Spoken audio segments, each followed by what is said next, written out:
Recording started. Okay. Let's do it. Sorry, this is how I psych myself up, guys. Let's do it. Okay. You should have some sort of like starting ritual, like everybody hands in. Oh, before we get the podcast started, like just for the people I'm and then recording like do with. some like weird like Ooh. guttural chant. Oh, a chant like Guttural chant. guttural chants like.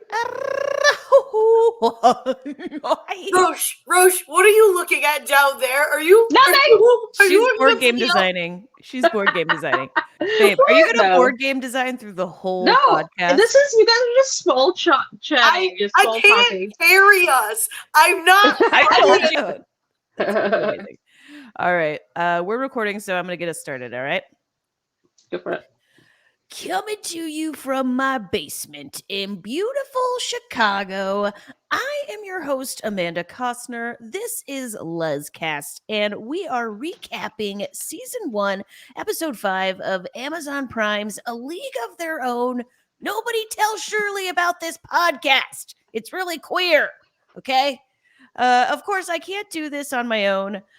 With me tonight, we have the return of the Dream Team, the very talented board game design queen, and my wife, Ro. Hi. Hey.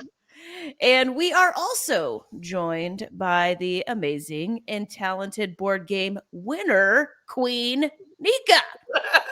Ooh, you can't beat me at any board game. It's true.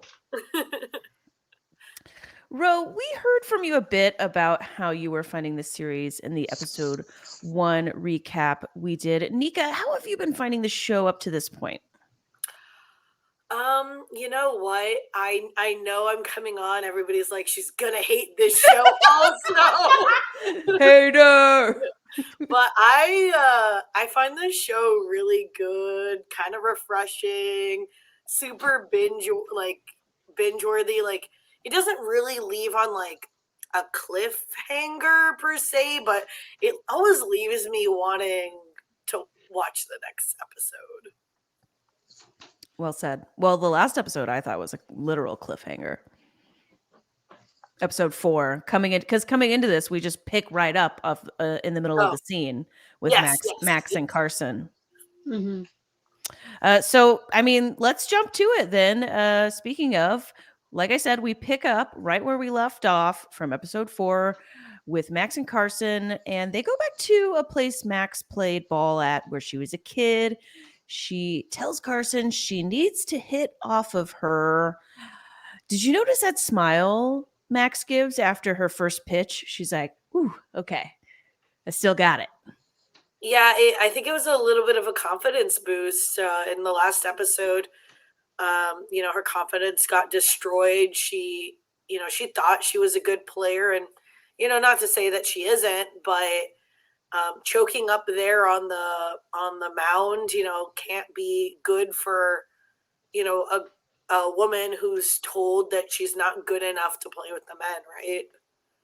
No, and this is getting a little ahead of ourselves, but they kind of specifically mention this term that is frequently used in golf and my sport, the yips. They actually refer to her getting the yips, which I wonder if that explains that last wild pitch she throws, because the yips is like a physical manifestation of a psychological problem. I struggled with it myself, but yeah, the confidence is everything. If she can get her confidence back, she can absolutely solve, go back out there and do better. It seems that's the story we're being told. That's interesting. 'Cause I assume they that Shaw made that up. So the yips is like an actual thing that is used in sports terminology.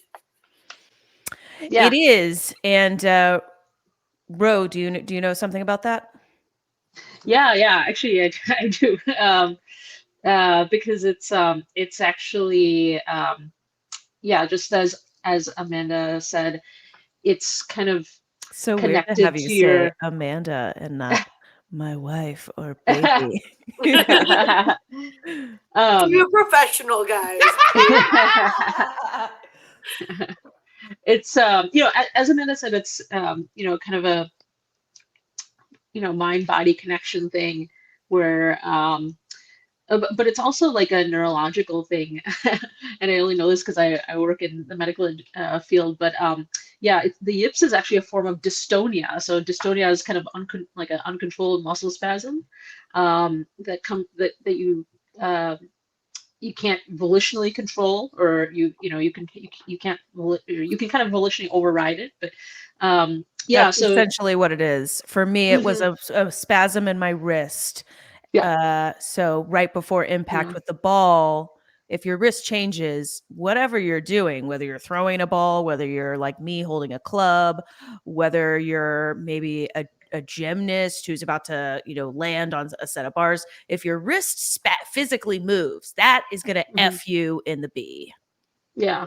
Yeah. And it tends to happen more in like people who like musicians or athletes or something like that, where people who like use certain muscles kind of like really Repetitive. regularly. And yeah, exactly. And so yeah, it's kind of an interesting phenomenon, but there's definitely like a psychological component to it, as Amanda said. And so like yeah, it was interesting how they tied in her baseball performance to like stuff that's going on in her life, and and like Yeah, she's kind of striking out everywhere right now. Yeah, or wait, yeah. she's not striking out, she's getting hit off of everywhere because she's the pitcher. Right. Yeah. Right.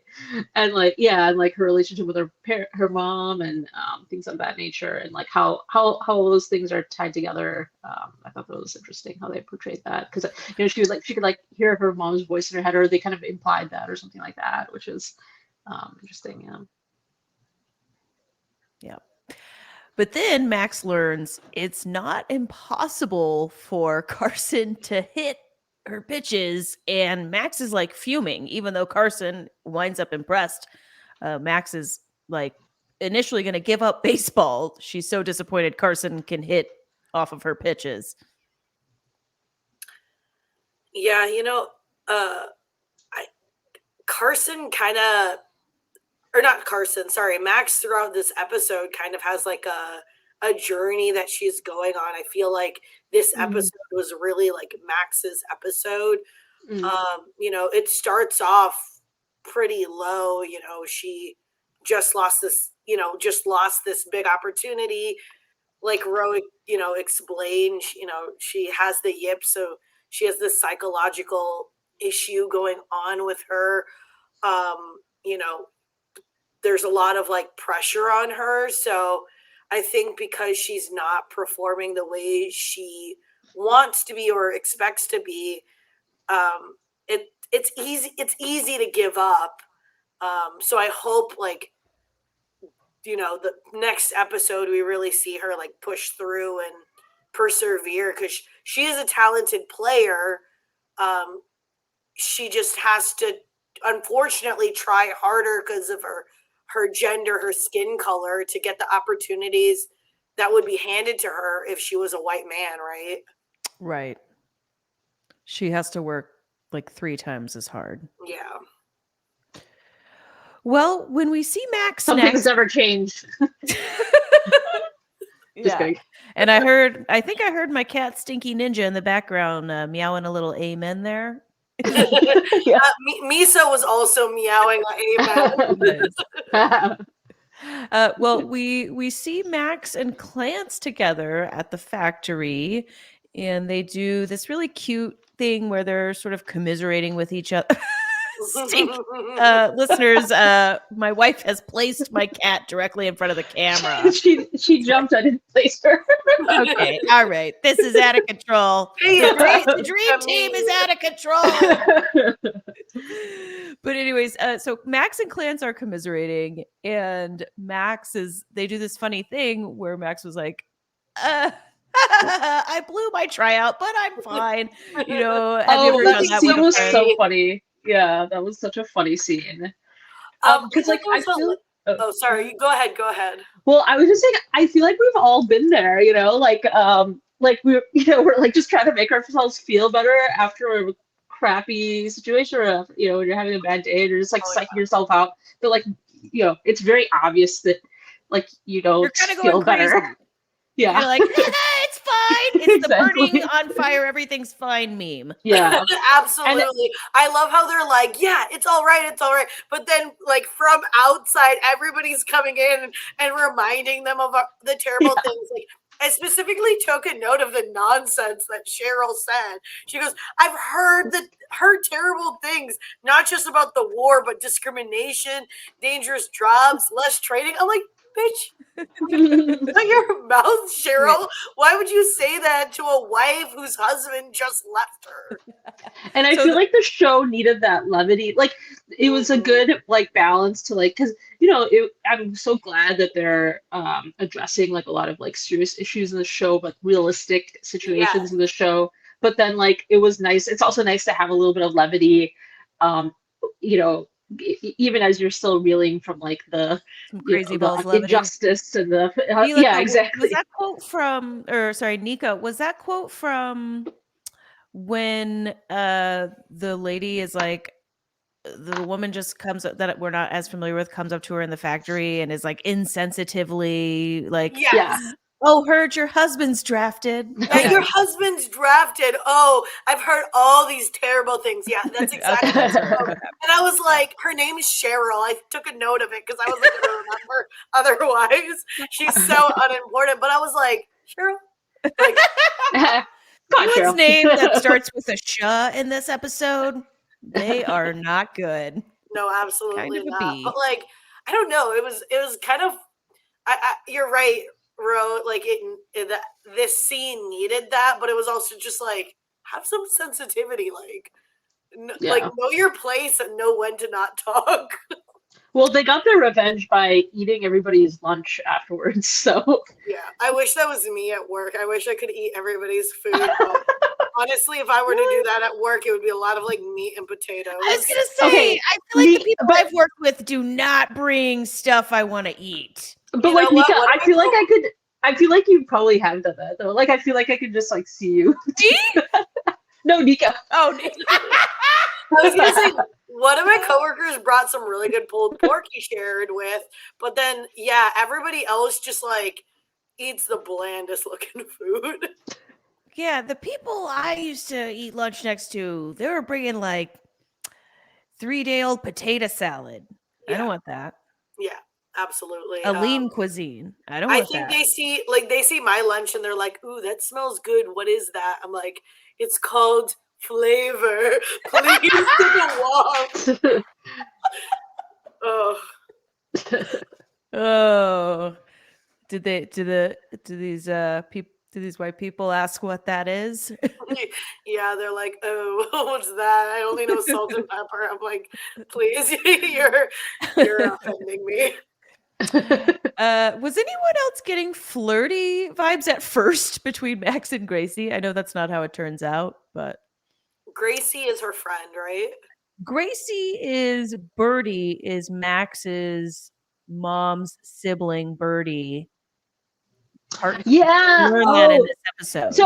so I initially thought that, but then when I was rewatching the episode, I realized she's like picking up on the last name and like her Yes, part. yes. Oh, yeah, you're Yeah, right. that's Okay. Yeah, That I makes was sense. the exact same way. I was like, "Oh, are you like interested?" But yeah, on a rewatch, after realizing, what kind of happens, it's like, "Oh, wait, you're my like significant other's Oh, right. relation." Right. Okay, that's why the stare. Well, I don't know if there was staring, but there was But something. there was a little bit of pausing, a Mhm. little like lingering. I don't think there was any flirty intention. It was just like oh, wait a second, this is who you are. Okay. Well, back with the peaches. Turns out the brawl from last episode made the front page of the news. Ro, when you were a Girl Scouts age, did you read the news and get outraged at the things in the news? Because apparently this caused the Girl Scouts to like protest or I something. was in the Girl Scouts. Were you really? You were on Girl Wow, Scouts? Yeah, I Nika. was in the Girl Scouts. My mom was a troop leader when we were in Japan, and then a little bit when we moved back to the U.S. Honestly, Japan Girl Scouts way better than U.S. Girl Scouts. Wow. Oh, I can only imagine. Yeah, The yeah, we the do a lot cookies more. alone must be better. Oh yeah, absolutely. But No, you go straight to the cookies. I mean, the cookies are the best part about the Girl Scouts. Like, let's be real. No, so I was gonna say I definitely was not reading the news at 5 years old. The Girl Scouts being offended was definitely like a rando Karen who's associated with the Girl Scouts going, Yeah, "Ugh, it's the this is offensive. Girls shouldn't act this way." yeah, it's the parents, yeah, or like the troop leaders or whatever. Yeah, exactly. Like these young girls do not care. It's the parents who are like, "Oh, this is a bad influence, this is showing my impressionable young girl that, girls can act this way." It's about oppression, right, of females, and unfortunately, I think it's being not propagated. I'm thinking propagated, but what's the word? Isn't that like what you do with plants? Yeah, exactly. That's why I'm stuck on that word. But it's like, being pushed on by, the Mm-hmm. leadership of the Girl Scouts that this is how girls should behave. That's a good point. I honestly Yeah. didn't think of it from that point, but Yeah. well, Mr. Baker Jr. is pissed. Yeah, he doesn't want to be in charge of what the nutmeg, the new. Wait, hold on. He goes on a rant. So they apologized to Alan. No more Alan. It's Mr. Baker Jr. Do you know how angry my uncle is? He said he's going to shut this whole thing down and put me in charge of the nougat division. No one ever comes back from nougat. Wait, No one ever comes back never from comes back nougat. from What nougat. the hell is going on in nougat? What are they giving people nuggies? Is this where the term noogies comes from? Nugget is like Fight Club. You don't talk about Fight Club.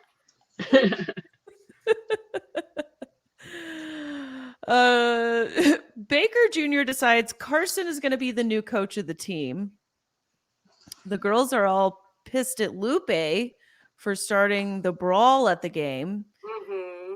Nika, I must have missed when Lupe took a weapon to each of their heads and forced them all to brawl. How can they all blame Lupe? Look at Jess's eye. It looks like a candied yam. What, are they crazy? Yeah, I mean, I think it's easy to blame Lupe because she came out onto the field. She was, angry. She did come out onto the field. Yes. Yeah, she was in a leadership position and she should have been de-escalating a situation, not escalating it. So I think it's easy to look at the way that she behaved. But Carson was doing the same, right? Or And I was going to talk about this a little later because I feel like Lupe kind of brings up a good point about like a little bit of racism that's going on. a lot. A lot. So I did rewatch that portion because I think when Lupe, is talking to her friend, she's like, Carson, threw the first punch. And I was like, wait, did Carson really throw the first punch?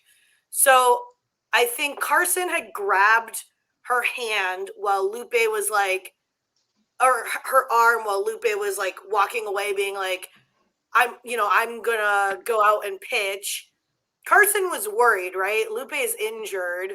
They're already performing badly, and then you don't want to send out a very good player who's injured only to damage your arm worse. So I think Carson was coming from a good place. And then Lupe, who, doesn't like being told what to do, shoves Carson. And then Carson, who should have, at that point, walked away, de-escalated the situation, shoves Lupe back. So instead of taking a step back and going, hey, we're teammates, what's going on? The situation kind of got a little bit out of hand. So I think both of them are to blame. Yes, absolutely. But Lupe does bring up a really good point of, maybe race does play a little bit into this. She's suddenly branded what a firecracker or whatnot. I don't remember exactly what her like name is, but I The feel like Spanish striker, which she's yes, not Spanish. yeah, Oh, yeah, right. Yeah. exactly. So I think it's easy to look at that situation and go, if I were white, right, this probably wouldn't have happened. I wouldn't have gotten the blame. Mm-hmm. But I think, I hate to disagree with Lupe, but I also think that, Uh-oh, hot take. yeah, hot take. I'm sorry, guys. But I do think a lot of it is on her. I think it is her fault because she let her feelings about Carson kind of cloud her judgment. Carson wasn't coming from a bad place. I think she really cared about Lupe's well-being, and she let external factors kind of contribute to her opinion of Carson. She even said she had secret practice behind my back. Lupe was like so like behind what was the coach's name? Dove Porter. Yeah, she was so behind Dove Porter, she wasn't able to like really She's see blinded. his faults. Whereas Right, and Carter, she's upset about things she shouldn't be, like them practicing. yes, Again, but could they? Is even that kind of wrong? Could Carson, if she is a true leader of the team, could she not have pulled Lupe aside and said, "Here's the deal. We're not telling you about the practice because you need to rest. You're injured." I mean, just tell her. well, I think they were practicing before she got injured. So they were practicing because Dove, like a couple episodes back, wasn't training them.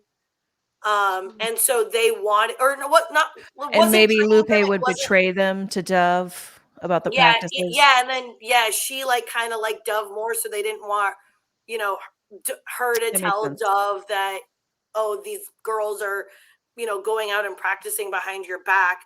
So yes, they should have brought their teammate in. They should have trusted their teammate more. So that puts a bad taste in her mouth. Um, but I don't know. It's a difficult situation because I feel like That's why you don't have one of the players coach the team. exactly, These yeah. series of episodes shows at the beginning it's all right, they have chemistry, it's good, but really by the end of this episode, I think they firmly show in team sports you don't have one of the players coach the team. Yeah, she should have stepped back when that girl came out and was like, "I'm going to be pitcher," right? Like, yeah, you shouldn't be playing and also coaching. But also, I think it's hard for somebody who was part of the team and then gets that promotion to then become a leader because you have that, oh, we're all friends mentality when no, in reality, now we're not all friends. There's now this hierarchy that's changed and you can't treat the person the same way.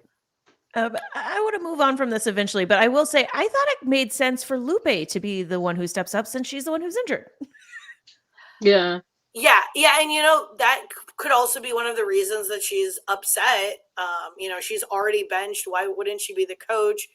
I think she's also upset because there was to her point no consideration. It was just like, oh, this girl is going to be the coach because you started the fight. Whereas I think where Lupe is coming from is, no, I didn't start the fight. I just wanted to pitch because we were doing bad and I wanted us to win this game. Mm-hmm. And she's not realizing all of these other things that were going on. And, it's both of their faults in the end, I think. Good points. All good points made. Well, Carson is stressed out about her new promotion as head coach, but Greta's trying to get her Titanic on in the back of the car. Like She was just is kind of like not trying to hear it.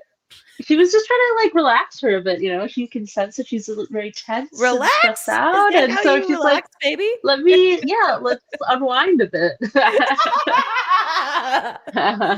a hot, intense makeout sesh in the back of a Yeah, car. exactly. Very relaxing for you. Yeah, you gotta kiss wherever you can, especially when sodomy is illegal. Oh, when it's like the 1940s, Yeah. lobotomy is a thing. Oh, is it lobotomy, not sodomy? I'm sorry. So yeah, sodomy is a thing that will get you a lobotomy. Gotcha. Sorry. We're allowed to make these jokes because, it's us. Then we get a moment that kind of surprised me, but I want to get you all's take on this. Did you see sweet innocent Shirley going full queer police? Like she wants to turn Joe in. Oh yeah, that was I mean, she's kind of like a reflection of like society's opinions, right? Like Mm. she's a very like weirdly I find her to be like a likable character, even though she's like kind of Yes. like neurotic and like a little bit of a narc and stuff like that. Agreed. But like I think she's just like, a little wound up and just like she's just been influenced by like, the conservative society that they live But in is and that an they excuse? She's No, I just don't. been, I'm a preacher's daughter, okay? I don't think it's an excuse. I think that she needs to develop her own opinions, but also think that she is new out in the world, right? Like she yeah. was protected. This is her first time being out with other people. So the arc that I would love to see from her is, realizing that maybe what she was told and what she grew up with wasn't necessarily the correct viewpoint. Right now, she's, preaching what she was told. Um, but, I think it's kind of like her time to develop her own opinions and, um, kind of become her Yeah. own person, right? I Yeah, mean, totally. yeah, but instead of helping her progress in her opinions, Carson decides the way to deal with this is to tell her that Joe and Dove Porter are having an affair. Okay, but I that mean, was like hilarious when she was like the running. It was so sexual. There was we all exertion. Bro, Yeah. baby, if running was even half as pleasurable as Shirley describes it as, like I would be a marathon runner. Yeah, right. Look, there was That's kind of funny. a lot of tension, and the team wasn't talking about it. So now it's explained. Now I think of people who like love to run, totally different. Shirley, totally tarnished. Yeah, whenever you Runners. see somebody running on the streets, they're just getting that sexual tension up. There's probably a piece of this that's true, to be honest. Yeah, I don't know. I'm not in shape, so I can never relate. I don't run either, so Yeah. silence from Roe. Why does Ro want you to run? No, I meant like she does run. So Wait, you run? yeah, she jogs. Oh, Sometimes. okay, well, I don't know. Like, whenever I'm over, Ro is just like a big old sloth. I could never fathom Listeners, you heard it. that she could A runner move and a fast. slob. Two sides to my baby. Okay. Yeah, I'm shook. Max goes a little teenage dirtbag on her wall, tears all her baseball stuff down. So dramatic. Very dramatic. Mhm. Then we get this really meaningful scene, to me at least, when Tony comes into Max's room and Max says to Tony, "You love me, but you don't like me." Oof, I related hard to that. Yeah, I think it's hard for any kid. I can't relate. My parents love me. But I think it's hard for any kid when you realize that like liking somebody and loving somebody is two different things. And sometimes your parents love you because, you're their kid, but they don't like you because you're a little shit. Mhm. But that's not the case here. No, The case that's here is that she doesn't like her because of her who she queerness. is. Yeah, Yes. right. And, that's another part that, maybe you can speak to that a little bit more, Amanda, where, you know, your parents who should love you conditionally don't accept you for who you are. No, they do love me conditionally, and the condition is that I not eat pussy, which I refuse to contribute. No, in all seriousness, yeah, I can relate. But I think I almost feel like no, I don't really. I don't even feel like my parents love me. So I think Tony Oh. and Max are at a Mm. different stage than the one I'm in with me and my parents. It's been, Mm. you know, they're just now starting to discuss this out loud. But maybe I don't know if the stages can be compared since it was such a different time. Mhm. Mm. Fair. Yeah, I don't know. I think her mom is again a product of the society. It doesn't mean it's right. She has a fear of what her air quotes aunt is, and she just doesn't want that lifestyle for her daughter. She wants her daughter to fit into the lifestyle that she's created, become a business owner because, in this society, it's difficult for, Black women to become business owners. Unfortunately or fortunately, she wants best for Max, but what she thinks is best for Max doesn't make Max happy, right? So they're at this conflict where she wants a mother who's going to support her, and her mother has difficulty supporting a lifestyle she doesn't understand and she's afraid of. Yep. Yep. And so Max starts packing Ro, and Max says, I'm going to put myself out first before you can. And I knew as soon as she started packing, she was going to go straight to Clance's, who frankly could probably use a roommate right now. Yeah. I thought that was like a nice. It was nice that they're like kind of there for each other in this moment where they're both they both have these lows, right? They're kind of at these low points. And it was funny. It was cute how um, Clance was like, "I'm gonna be the big spoon." It was like cute, just how they're just an embodiment of their friendship. um, and it's a good, nice, touching moment. The next day at work, Carson, or AKA the smiling white lady, Oh yeah. has baked another pie. We get the return of the shitty pie in episode 5. I don't know what it is with white ladies and big pies, but I don't need your conversation pie. Get it out of here, Carson. You reminded me of, what's that movie where a white lady is obsessed with baking and doesn't like one of her like housemaids like put like shit in a pie and have her eat it or something?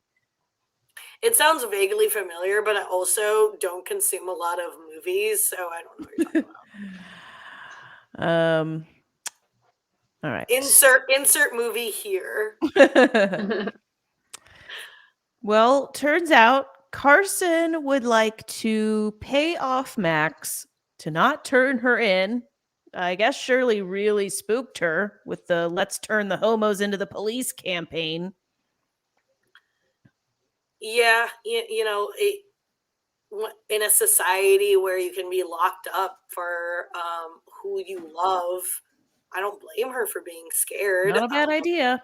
And Yeah. she doesn't know Max that well, but they develop a relationship. They decide to have a catch, and You mean play catch? have a catch. I think you mean play catch. Yeah, this episode we finally get to see Max and Carson's friendship develop for real. The very I beginning. really liked that. Yeah, Mhm. totally. Like I feel like they both deserve a friend. So I'm like, and especially Max. Are you hearing the "You've got a friend in me" song in the Yeah, background? That's exactly it what was pretty cute. Yeah, totally. And like yeah, like I think the where Carson was like, you got to confront the person who's whose voice is in your head, and stare them in the mouth, and just like being like kind of right. fun and goofy, but also encouraging. So yeah, Yeah. that was kind I of think fun. they benefit from having each other as friends because Carson can really builds Max up. Max is a good Yeah, player, but doesn't have that confidence right now. And you kind of sometimes need that external person going, "No, you're really awesome." Like, That's a uh, great point. This is perfect timing, like you said, for somebody like Carson who has no problem sort of like recognizing and being in awe of the great talent that is Max. And Max, who is just needs somebody, especially with all the turmoil going on yeah. with her mom on the personal side. Add to that the failed audition. So you're right. Good point.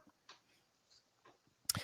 Max then goes through her mother's things back at the house and finds a letter from Birdie, which means she is able to know Birdie's address. And this is where they reveal that Gracie, who we meet earlier in the episode and works with Max and Clance, is Birdie's partner. And Gracie, then, I think we have an important moment in this episode uh, in regards to the character of Birdie, where Gracie corrects Max um, about the "I'm not your aunt" part. Or sorry, not Gracie. It's Birdie that yeah, corrects Max and says, "I'm not your," everything, all of that's true except for the aunt part. yeah. Like Mhm. the rest of it's up in the air. I think they say. Yeah. I don't think Birdie ever genders themselves. I don't know in this episode at least. Maybe in the following episodes they will. But I think that's an important part because now Max can kind of realize, why her mother was so afraid, but also kind of realize that like there is other lifestyles out there other than the one that her mother wants for her, right? So Yeah. Mhm. Birdie It's Yeah, the kind of and like whole big world out there. yeah, and Birdie like presents an Max alternative. and Max is like kind of starting to find herself now, right? Like she's like lost her identity as the baseball player, so now she has to like figure out who she is, and she's like she's starting this journey, and so Yes, it's like a perfect moment for her to meet this, her relative who, yeah, exactly has is they've been estranged and have they have a different way of life and And I kind loved of it, honey, opening up the because I feel possibilities. like this is what we would do if like some relative of mine from the South showed up and was like, "Show Yeah, us the way, lesbians." Or "Show me the way, lesbians." I feel like we would like welcome yeah, we'd them. be like, "Hey there, let me cook you up a plate of Wait, you would do a pizza." southern accent, honey? yeah, to make him feel more welcome, but also like the I she think you made the a really good point about like Max's journey. Like I said Yeah, earlier, this is Max's episode. This episode she really goes through and like several arcs to just really discover who she is. Why does Max leave here out the front oh, door? she's scared. I Yeah, mean, I feel like we've all been there when we like I like was reminded in that moment of like, when I was like a kid and I like saw like my first like, one of the first like lesbian characters on TV or something. You And I was like, bolted, what? you ran I was out like the room. intrigued. I was like intrigued, but also scared, but also ashamed, and all, just like all this mix of emotions. And so like I feel like Max was just like, just probably overwhelmed and just mixed emotions and interested, but also scared, and See, just for yeah. me, I I'm a wonder if like maybe I just like don't have enough reaction because I remember like seeing my first like same sex kiss or whatever, and just being like, yeah, what's the big deal? Not impressed. Yeah, I was like, not impressed. Maybe it wasn't a hot enough kiss, Nika. Yeah, Okay. you're right. No, for I didn't experience a hot kiss until first kill, where I was like, steamy. This is the peak of media. first kill. Peak of How dare media. you? How dare you? Yeah, I had to pray when I first saw same-sex stuff. I had to get that off of me. Oh no. Pray it off of, pray it out of my head. Pray it out Pray of my it out of brain. the gay. Pray it out And of then my it just loins. like kept on penetrating. Yeah, the thoughts for sure. Yeah. And okay, never mind. I'm not gonna go there. Okay. Yeah, Okay. no penetration jokes. No penetration, yeah. Baby, I'm I sorry, love wrong word. Coach Carson has decided what needs to happen is that the team needs a little more fun, and not that somebody else needs to start as catcher. I felt it when Jess was like, I know where the joy is. Let's practice. Right, I know. She's like, this is stupid. I liked how they kind of made fun of her, like, you're doing a voice, like See, I didn't catch it. What voice was she doing? I don't know. She was like trying to be macho, or was that later on? I don't remember. But she also said that isn't that a classic line? There's no crying in baseball. Oh yes. Okay, let's talk about it. Yes, this is where we get the famous line. Okay, I gotta say, I didn't want them to copy Tom Hanks, but what did you all think of this? I thought it was like a little lackluster. I was comparing it to the movie. The other times they've said the same lines as the movie, I liked it, but this time, Oh, I thought it was like a good nod. I mean, I liked that it was her saying it and not like Tom Hanks, like not a douchey dude. it's Jess that says it, or Lupe. It's not Lupe. It's Lupe's one of friend. the players. It's Jess then. Yes, yeah. I think it's Jess. Yeah. I mean, I liked the nod. I instantly recognized it from the movie, but I think to your point, yeah, it was a little lackluster, but we can't have everything, be amazing nod to the movie. They just kind of snuck it in there, and it was nice, and we moved on. But I feel like they took it back, and they were like, it was the player saying it, not like a dude. Not a dude saying it. Yeah. You just like it because it was a woman this time. Yeah, exactly. Yeah, it's just like it's like a twist. We hate men It was a here. twist. No, come on. But it was like it comes off different, and it was like, I don't know, it was like, I thought it was like a little playful or something. Like, I don't know. Well, I don't think it was playful. I think Jess was a little shocked that Shaw would be reduced to tears. But I think it was a interesting moment because Shaw's supposed to step up and be their coach. I liked how one last point. If you didn't recognize the line as being from the movie, would you remember this quote in the episode? No, it wasn't as epic. But I also liked somebody's reaction. They were like, "I cry after every game." Who was that? Who said that? I can't remember who it was. I think it was the girl who wanted to turn in Joey for being a big old Shirley. lesbian. That sounds like Shirley. Yeah, I think it might have been. Yeah, Shirley says a lot of nonsense. Yeah, she's like pretty funny comic relief. Yeah. She is funny. Yeah. In the last episode, we got a Max playing catch with her dad, Edgar scene. And in episode 5, we get this scene with her and her mother, Tony, doing her hair. I actually made a note of this scene because I, especially, near the end, I feel like her hair is kind of like a symbol for, I'm blanking. Oh, crap. Cut. I'm not cutting this. I want to see you at your most raw. No. I'm reading my notes. So I said, I felt like her hair was like a symbol for kind of her sexuality because, she's like questioning herself. She's questioning this lifestyle. She's gone to Birdie's place and ran away in fear. So I feel like getting her hair done more feminine is her trying to reject being too much like Birdie. Her mom even makes a comment of like, oh, you never let me do your hair. But, she is kind of afraid of what she saw at Birdie's house. So she's going polar opposite now. She's trying to embrace this lifestyle that her mom wants for her. She even tells her mom, like, hey, can I pick up an extra shift on the weekend? We saw how happy that made her mom. So she's embracing that because it's so drastically different. And then if we go on later in the scene, she goes to Gary's place. Yep.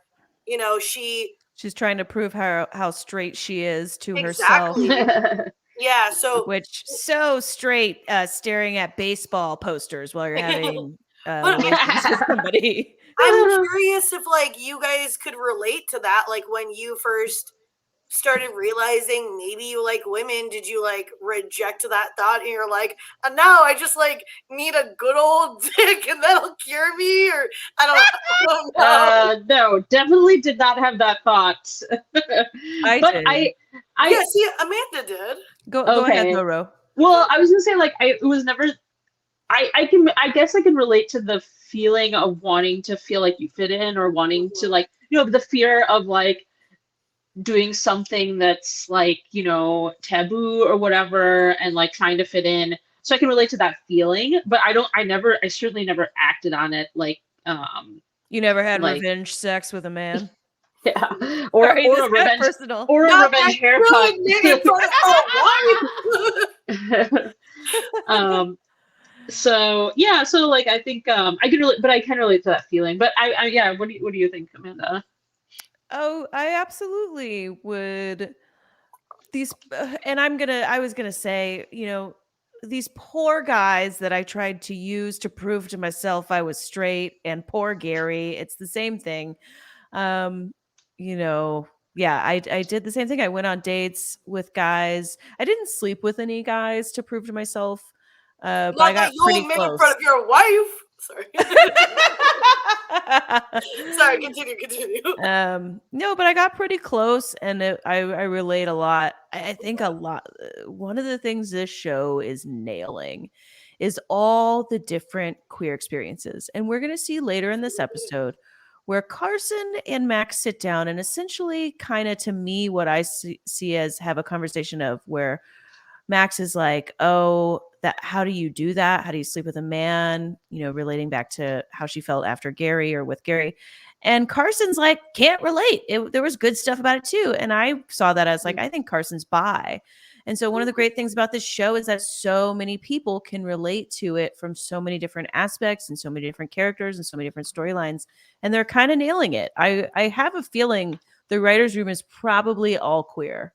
Well, maybe no, they have some straight characters, so maybe there's a few straight writers. Yeah, this show, to your point, has a fantastic representation of all different types of, gays. I don't know how else to put it. Yeah, no. The All gays. types of the gays. Gay is an umbrella term. Yeah.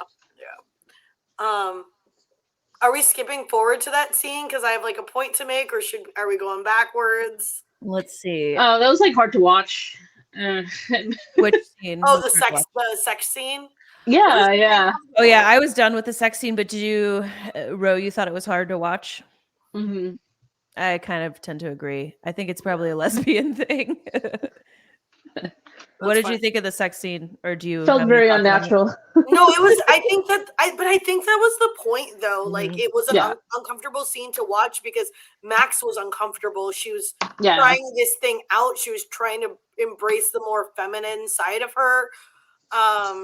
She was changing positions because maybe that her being on top wasn't the best position. Maybe she needs to be on bottom. I don't know, but in the end, it's just because she's not being true to herself. And that's why the scene was uncomfortable, because I think it was supposed to invoke those feelings.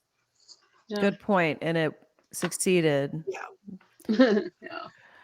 All right, both of you two, what grade are we going to give Carson as far as warm-up speech ability in the terrible.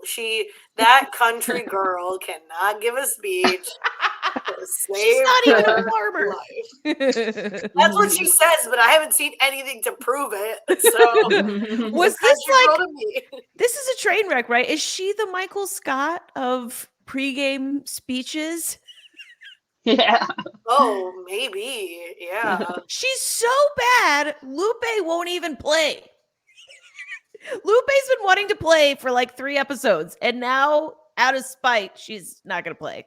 Yeah, this was the scene, right, where I think I got confused. So this was the scene where Yeah, she like uses the voice. she uses the voice, she like tries to act macho, and she's, I think this episode has a lot of similar themes. Like she's not being herself. She's trying to be somebody else that what's that lady's name? Sarge. That like Yeah. house Try to be lady. like the Yeah. Sarge. Yeah, she's Yeah. trying to be like who the Sarge thinks she should be. But I agree with Sarge that your bosses who try to be friends with you, that doesn't work. Oh, I agree, but I think she also needs to find her style. And her style is not, bossing all of these, women around. She also has to realize she came from a position where she was one of the players, and then she got promoted to coach, not because of like any outstanding talent she may have. So she's in a unique position. And she has to earn that respect. She's not going to automatically be given that respect. Well, the good news is Carson being a total a-hole totally turned Greta on. I relate to this a little. But then things take a turn, and Greta only wants to make out. She does not want to hear it from Carson about her problems and the team. Yeah, Carson likes to dump all her problems on, Greta, and Greta's kind of over it. She just wants to have a hot, steamy makeout sesh. See, I feel like the episode wants us to think that Greta's in the wrong here, and Greta's just like trying to push Carson away. When we have this conversation with her and Joe at the end, she's gonna realize, oh yeah, it's okay. This one's different, or I love her more. I don't know. Yeah, I was gonna say I don't think Greta's in the wrong at all. I never felt that way. Maybe the episode was trying to invoke those feelings, but I see where Greta's coming from. She's later in the episode we find out, that she was in a relationship where she really loved this girl, and because it's so the times are so dangerous and you can be locked away for who you love, you have to be careful. And so Greta just doesn't want to be put in a situation where she could be imprisoned or worse because of Carson. I don't think Carson in this episode we see a few themes of Carson just like not really clicking and understanding like other people's points of view, because she is a white lady who's like has kind of like a narrow. She's very Karen in episode 5. A little bit. She doesn't understand where Lupe is coming from. She's a little offensive to Max. I don't know if we've got into that scene yet. Oh, right. When, that's coming up. Yeah. And then, she has this protection of her husband, so nobody's going to automatically suspect her of being a big old lesbian. Greta doesn't have that same protection, so she's just trying to protect herself.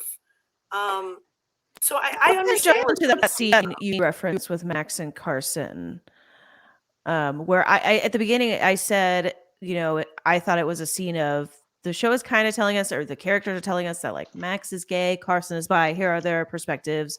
They don't say those labels. I gave them those labels, but I felt like that's what it was going on.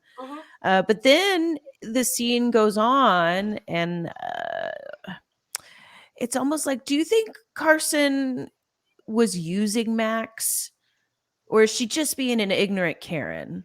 I think she's being an ignorant Karen. I don't think she has bad intentions, but she showed up at Max's work, right? Like this white lady with a pie, not realizing that there could be repercussions for Max, if her boss isn't happy with her, if she sees, if her Max's boss sees her lollygagging around, and it's the same, like, I don't think she realizes how easy it is for her and the opportunity she's given compared to Max. Max made a really good point that, you saw me pitching at that tryout, but did you say anything when they kicked me off the stadium?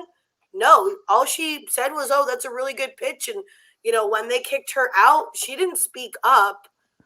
She wasn't an ally in that situation. And Yeah. And she's unfortunately, basically like always been she's never done anything, because even in the store she's like forced into it by Max in the episode where they're yes, at the fish yeah, market. yeah, exactly. So I don't think, and it's the same in society today, right? A lot of people don't try to put themselves in other people's shoes so they can understand the situation that they have to go through, the racism, the sexism, whatever it may be. And so she's going along her life ignorant of the struggles Max has to go through. And, it was kind of apparent in that conversation. What do you think? So what did Carson do wrong? It was that she didn't defend her in the tryouts. She should have said something. She should have been more respectful about like not just showing up to her job with a pie. I think it's like an amalgamation of stuff. Like, if she really thought Max was a great player, yeah, she was in tryouts. Maybe it wasn't a great situation, but she's now in a position where she's the coach. So if she really thinks Max is a good player, why isn't she doing something about it, right? Like, she could have spoken up at the practice, but she can also, now she's in But is that more. possible? Because one of the things people are giving the show credit for is by not engaging in this fantasy that they would actually allow a black player on the team. Yeah, and you know what? I don't think I think what the show did was correct, but I think to Max's point, like, it's easy to go, "Oh, I wish you were on my team," but you're not doing anything about it. I think that's the point Max is making. Like, you're just kind of like daydreaming here in the, at night. That's why I feel like she might be using Max a little bit. Yeah. She could be, but I don't know if it's intentional. I think you're right. Like, she's a good person. Yeah. She's but, just not situationally aware of what's going on around her, the struggles that other people go through because of their race, because of, their sexuality, so on and so forth. Clarence gets a letter, but somebody from the military or the service has blacked out all the content. And I had never even thought about this. That must have been so frustrating for people whose loved ones serve, and they get a letter and they get like 4 words. Yeah, I didn't actually realize that was happening. I thought it was a little funny that they even blacked out her name, but Oh, yeah. Why would they do that? Hey, why'd you black it out? Damn it. But you don't want somebody on the other side to have any information. Yeah, Seems like they went a little overboard, but I get it. I get you.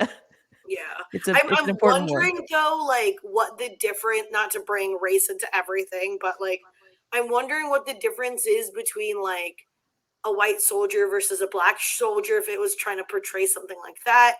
I again didn't realize they were blacking out letters during that time period. So I wonder if, like, his letter gets more blacked out than somebody else's letter. That'd be interesting. It's a possibility, because in the episode, is it when the insensitive lady rants? Is that when it's mentioned that like there's racism going on, while the men are serving, while the black guys are serving? Yeah, we talked about that earlier. Okay. So if the episode mentions that, it could be something that is related to racism. Yeah. The overly blacked out letter. Let's see. Nika, Carson pregame speech 2.0, much better than the first one, but I I don't understand why. Like, why did they suddenly respect her? What were the magic words? I don't know. Maybe it was just that she could admit that she is in a tricky situation. I think, at the beginning of the episode with a few of her speeches, she came out trying to be in charge. But in this speech, she kind of humbled herself a little bit. She admitted that she was scared and she's in a difficult situation and she just wants what's best for the team. And I think when you make yourself a little bit more vulnerable, people find you more approachable. People want to help you more, and that's exactly what she did. And she did it well, albeit like the speech was still terrible. I feel like this is her leadership style, like everybody has their own different leadership style, and so this is hers. It's not like that house lady who is like, be, really forceful. The Sarge or whatever. Her style is just like kind of being honest and just being more genuine, and What do you think my leadership style is, Ro? No comments. I don't know. No comment? Wow. Okay. No, I don't know. I don't know anything about leadership styles. I thought we'd get like a cute wife moment, but I'll think about it. I can't think of anything. Don't force it. Cute. Off the back of talking about inauthenticity. Ro just doesn't want to admit that you're not the leader in the relationship. She is. Okay, touche, Ro. At the end of this episode, I felt like there was a bomb dropped on me.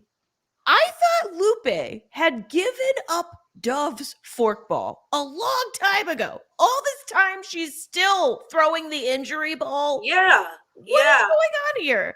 Because I think I touched on it a little bit earlier, and this was like part of the reason why they didn't include Lupe in their training. She was so latched onto what Dove was teaching her, and she kind of like put him up on a pedestal, even though he wasn't treating them with respect. And she was still clinging on because she I think a little part of her still respects Dove, but I think throughout this episode, she's starting to realize that, she needs to pitch her way. She needs to let go of this guy who left them. Well, she should have done it sooner, because as soon as she throws a fastball, they win the game, defeat the Blue Sox. It's like magic. Yeah, and then they cut up some Blue Sox. Yeah. I don't know. It's a symbol. It's a symbol for their victory. I don't know. Okay. All right. I get it. Carson learns about Dana and Greta's past, that they were teens. We kind of talked about this already. I do think stuff like this is really important, especially right now with what's going on in our country.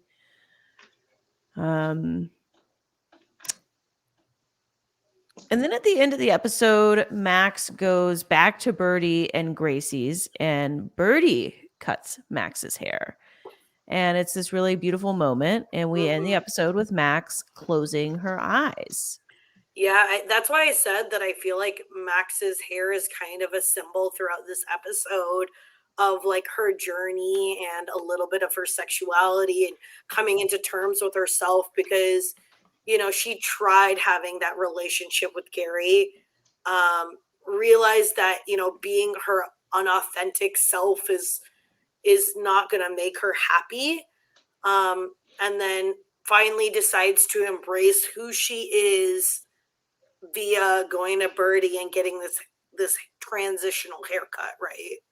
So I think it was a really beautiful moment. And then that song Birdie sang, I think I don't know, I felt like it brought it all together. Like, even though she is going through this transitional period in her life, there's still a connection to her mom through this song. So maybe she'll be able to like repair and rebuild that relationship in later episodes or later seasons. Well said. Well said. Ro, do you have any closing thoughts on the episode? No, I thought this was like really good. Yeah, I really enjoyed it. What about you, Nika? I thought it was a great episode. I thought it was again a great episode for Max. We really see her journey throughout this episode.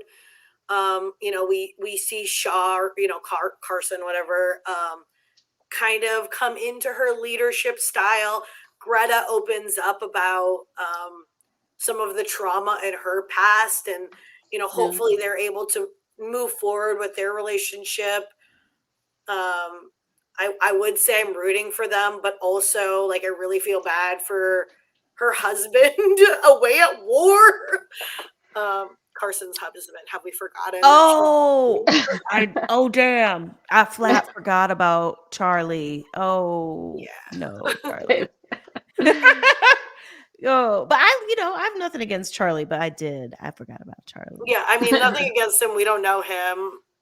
Speaking of who we don't know, I was going to say one negative, in my opinion, of all of the streaming services having shows do like 8 episodes usually is that I'm wondering we're probably not going to get to know too many other people in a full way since we have 3 episodes after this. Like, I don't know that we're going to get to know Joe or Jess in the same way that we've gotten to know Greta and Max.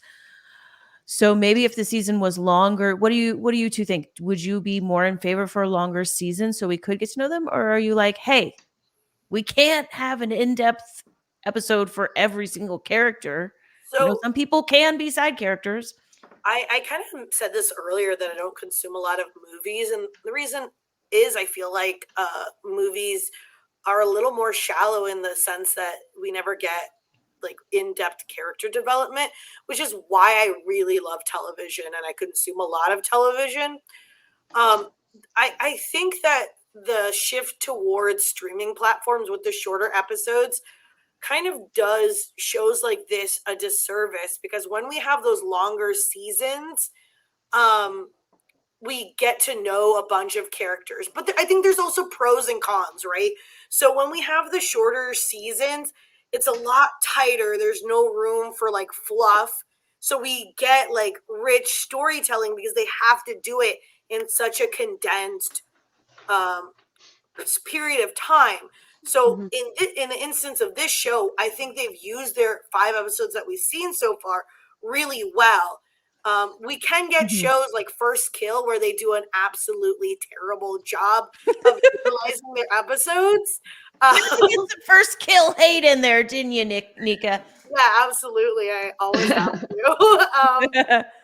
Yeah, so First Kill doesn't do a good job of utilizing those, and maybe if they had more seasons, we would get way more character development. More episodes. Way more episodes. We would get better character development. We would get better story and plot development.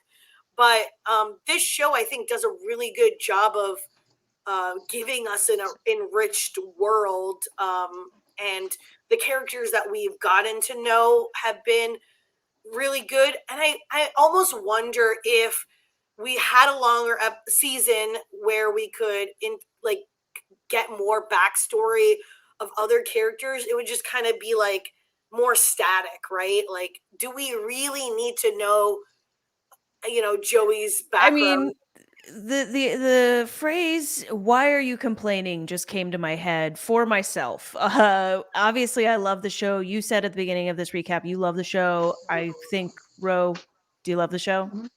Yep. Yeah. All right. Over the moon enthusiastic from Ro, but I think it's a great show. It's just my little critique about it's more a critique on the streaming platforms than the show. I absolutely understand. Yeah. I think a lot of shows could benefit for a couple more episodes, but I also might be a little biased. I love binging shows, and if they're just a little bit longer, they'll last a little bit more. Right? Then we get more. We want more. We're greedy. Yeah, exactly. But I really this season so far has been fantastic. So I don't know if we've gotten word yet, but I really hope that this one gets renewed. Me Not too. yet? Me too. Okay. Well, cross your fingers and listeners, stay tuned. I will be getting the 6th, 7th, and 8th recap podcast out as soon as possible. I just want to thank you, listeners and viewers, for listening. And I do say, if you enjoy the podcast, take a moment, if you have it, and rate the podcast or leave a review if you want to support. That would be awesome. And also, thank you so much to Nika, the board game queen herself, and my wife, Ro, the board game designer queen, for coming back onto the pod and making the dream team come true again. Thank you. Yeah, thank you for having me. Yeah, this is fun. Thank you. I'm so glad I wasn't booed off. Never. Boo. All right.